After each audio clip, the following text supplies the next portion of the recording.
Very much. आपकी study markets को लेकर क्या ट्रेड करना, जरा बताइए सर।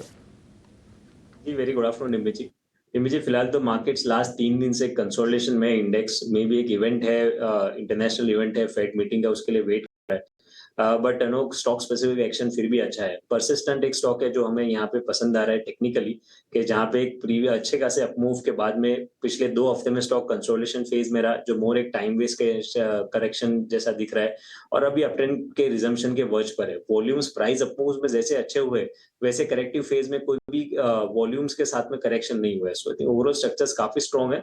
परसिस्टेंट में खरीदारी की सलाह रहेगी, 4800 के नीचे स्टॉप लॉस रखे, 5100 के आसपास के टारगेट्स के लिए। एक ही शेयर है सर, कोई और दूसरा शेयर और बताना चाहते हो आप? नहीं, फिलहाल आज एक ही रहेगा। ओके, ठीक है।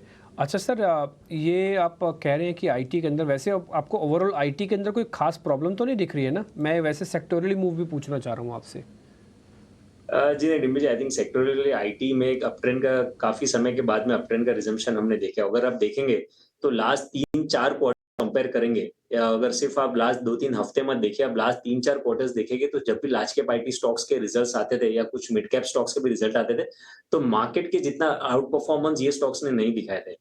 अब आप देख सकते हैं कि ये इलेक्शंस के रिजल्ट्स के बाद में जो नया पैसा मार्केट्स में अभी भी आ रहा है, कि मार्केट्स अच्छे नए ऑल टाइम हाईस पे है, फिर भी जो नया पैसा आ रहा है वो ऐसे सेगमेंट को चेस कर रहा है कि जहां पे रिस्क रिवॉर्ड रेशियो फेवरेबल है। रीसेंट मार्केट रैली में, लास्ट 6 महीने की मार्केट रैली में ज्यादा पार्टिसिपेशन नहीं रहा है, और उसमें आईटी परफेक्ट फिट बैठ रहा था, कि जहां पे आईटी में इतना बड़े अपमूव्स नहीं देखे गए हैं, ज्यादा तेजी नहीं हुई है, रिस्क रिवॉर्ड रेशियो फेवरेबल है।